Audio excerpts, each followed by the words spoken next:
Pandas is a really powerful and convenient library for data analysis in Python. This is the first episode in a series I'm going to do teaching how to use pandas.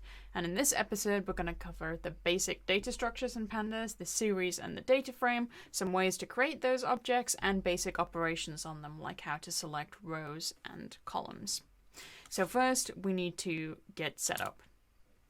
So I'm expecting that you have Python 3, it is 2020, installed, and the dependencies that you need for this are pandas and notebook. So do pip install pandas and notebook, or if you use conda, do conda install. So if you're not familiar with the notebook, that is the Jupyter Notebook, which is an HTML-based environment for Python, and it's pretty nice because you can store plots along with code, the output of that code, equations, and text all together in a pretty organized and structured way. So if you don't have this stuff set up, pause on this slide and then unpause it once you are ready to continue. So here we are with our dependencies installed, and we are going to go ahead and start our notebook server, and we do that using Jupyter Notebook at the CLI. That will launch a web browser, and you can create a notebook by going to New and then Python 3. Okay, so we can rename it something nice. And then to run a cell, you do Shift Enter, and they can be either code or Markdown. We'll just cover those right now. Okay, so the conventional import statement for pandas is import pandas as PD. And let me print out the version that I'm using in case you're watching this in the far-flung future. So first, let us discuss the series. So the series, again, and the data frame are the main two objects that we're going to cover. The series is a one-dimensional data structure, kind of like an array or a list. It has a label, and it is indexed. So there is an index that corresponds to every row in that series. It can contain any data type, and you can kind of think of it like a column in a spreadsheet. So let us create some series. So let's create a series. So one way to create a series is with a list. So let's pass in 1, 2, 3, 4. Okay, so what we have here is what strangely looks like two columns based on what I just said, but this first column, 0, 1, 2, 3, is the index that Pandas has created automatically for us, and the second column are the actual values that we passed in. So there's an index attribute on a series that is this index, so starts at 0, ends at 4 minus 1. And we can also access the values using the values attribute on the series. So those are the values that we passed in. You can pass in your own index. Maybe let's do that. So let's take this same list and let's pass in an index. Again, it has to be a list of the same length. So let's do, that's not valid. Let's do some string indices to show how we access those. So now we have another series that has the same values but a different index that we created, and pandas use the one that we created. So A, B, C, D, those are the that's the index for this series. Okay, so how do we access elements within this series? So there's kind of two ways we could go about this. We could access data by integer location. So maybe I want to get, similar to a list, I want to just get this first thing or this second thing. Or maybe I want to access elements by the index. So maybe I want to say, hey, I want to get what B is or what A is. And in pandas, there are kind of two ways to do that: iloc and loc. So here I have a kind of cartoon picture of both the series and the data frame. So looking at the series, we again have our same structure here. We have index, that is A, B, C, D, and we have values 1, 2, 3, 4.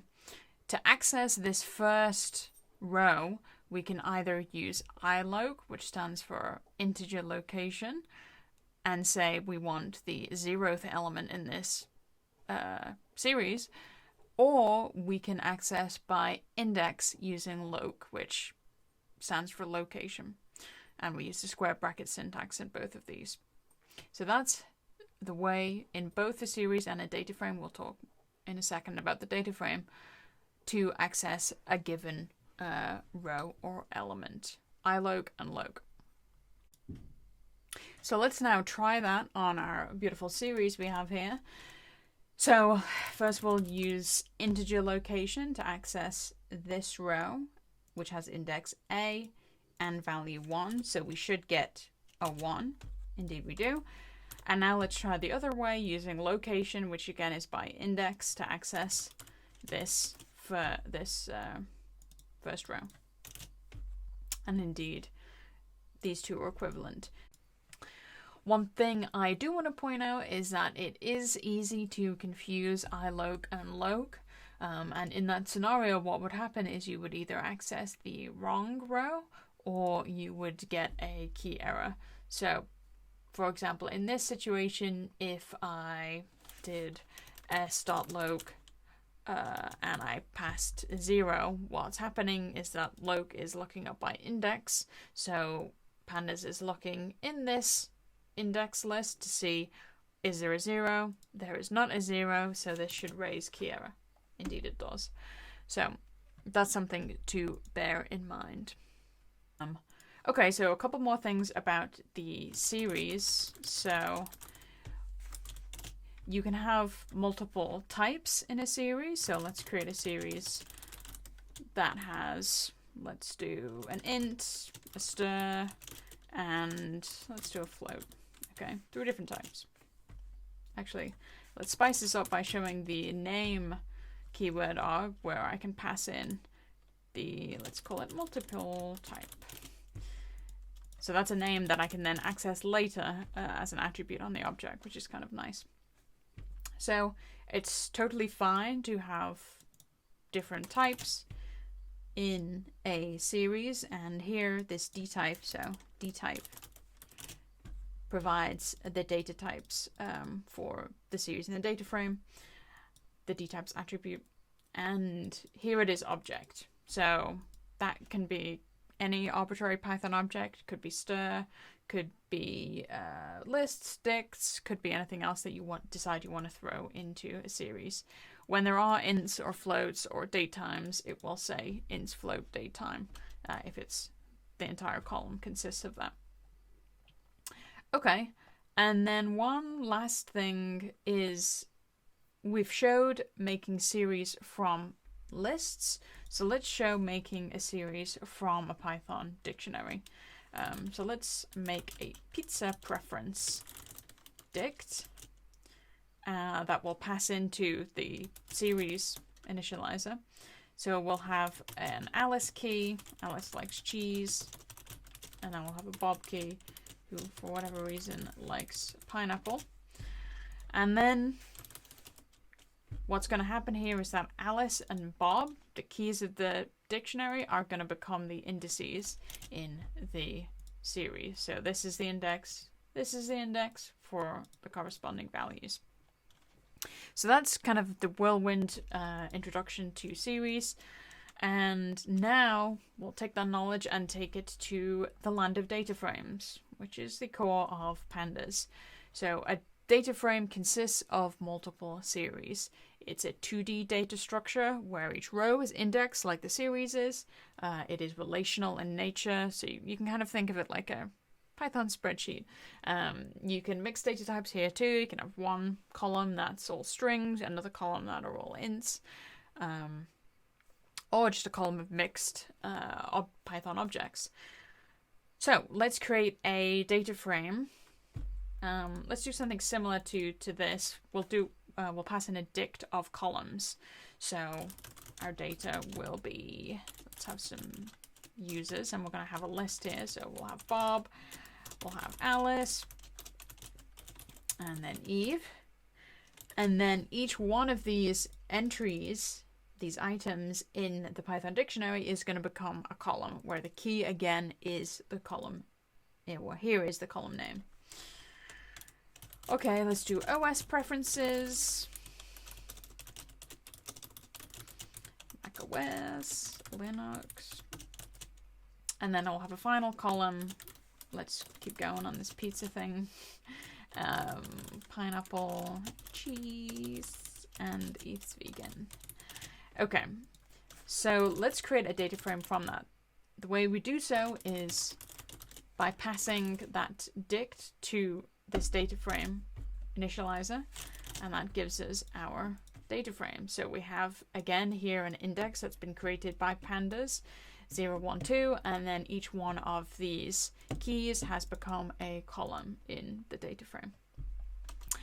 We can, very similar to the series, access a row by using iloc.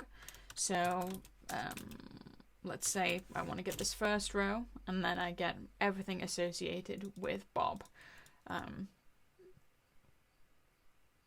In this case, iloc and loc are the same because this is an integer that ranges from 0 to n-1 for the index.